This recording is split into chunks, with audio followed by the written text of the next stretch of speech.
तरवडी येथे महाशिवरात्री मोठ्या उत्साहात साजरी करण्यात आली आहे। महाशिवरात्री निमित्ताने भगवताचार्य अर्चनागिरी महाराज यांचे कीर्तन संपन्न झाले।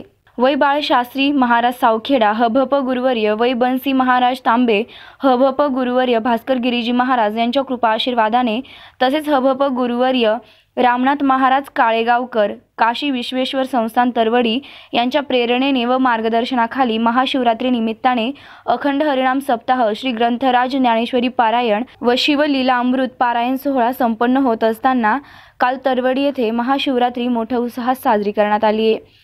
महाशिवरात्री निमित्ताने सकाळी भगवान महादेवाला अभिषेक घालण्यात आला। सकाळपासून भाविक भक्तांनी दर्शनासाठी गर्दी केली होती।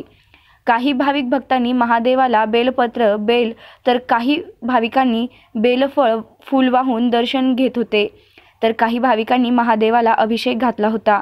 पावन झालेली ही असणारी भूमी आहे। ज्ञानोबा तुकोबा आदी या संतांच्या पदस्पर्शाने पावन झालेली ही भूमी आहे। पण या ठिकाणून आपल्यापासून जरा दूर गेलेले ज्ञानोबा तुकोबा आपल्याला दिसते, पण आपल्या जवळच ज्यांचं वास्तव या ठिकाणी व्हावं, गोदावरीच्या असणाऱ्या तरी शांती ब्रह्म एकनाथ महाराज म्हणून ज्यांना ओळखलं जातं, फक्त एकनाथ महाराज म्हणून ज्यांची ओळख नाही, तर ज्यांची ओळख करून घेतानीच जसं की आपल्याकडे पदव्या लावल्या जातात ना, आम्हाला तशा बऱ्याच पदव्या दिल्या जातात। कधी कधी आम्ही त्या ओळून काढून घेतलेल्याही असतात। कीर्तन केसरी म्हणा, भागवतात कोणाच मी नाही, पण संतांबद्दलचा जर आम्ही विचार करून गेलो तर एकनाथ महाराजांचं जर इथं वर्णन करायचं ठरलं तर एकनाथ महाराजांना शांती ब्रह्म म्हणूनच ओळखलं जातं। बराच वेळा जर आपण विचार केला तर असे काही जीव आहेत, असे काही साधक आहे, असे काही वारकरी आहेत की जे ब्रह्मस्थितीला पोहोचलेले आहे, नव्हे नव्हे अहम ब्रह्मास्मी या भावावर आरूढ झालेले आहे। हे फक्त दिसतं, पण बराच वेळा असं होतं दिसतं तसं नसतं म्हणून जग। तुम्ही झोपले का सगळे? आपण कधीतरी जायचं, जो म्हणतो ना अहम ब्रह्मास्मी, मी ब्रह्म आहे, मी ब्रह्म आहे, तुम्ही ऐकताय ना, तुम्ही सगळे ज्ञानी मंडळी आहात म्हणून थोडस बोलते। अशा व्यक्तीजवळ जायचं, तो व्यक्ती जर असा आपण पाहून केलं तर शांती ब्रह्म म्हणून ओळखल्या जात आहे, तर त्यांची परीक्षा सुद्धा बऱ्याच वेळा झालेली आहे। तर विषयी आपण जर चरित्र ऐकलं, कथा ऐकली तर सगळ्यांना ज्ञातच आहे। येवण अंगावरी थुंकला आणि प्रसाद देवनी मुक्त केला।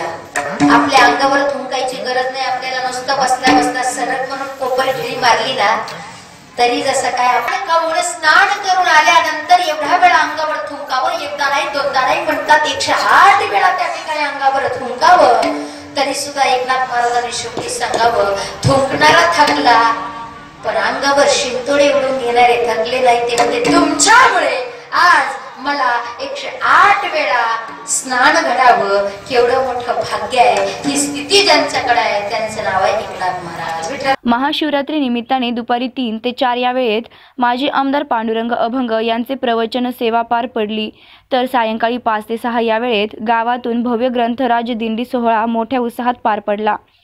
संध्याकाळी 7 ते 9 या वेळेत महाशिवरात्री निमित्ताने भगवताचार्य अर्चनागिरी महाराज यांचे संत पूजन युवा नेते शंकर कन्हेकर यांनी केले। अर्चनाताई गिरी महाराज कीर्तने रूपी सेवेत बोलताना सांगितले, नाम अपवित्रला पवित्र करते। भगवंताच्या नामामध्ये खूप मोठी ताकद आहे।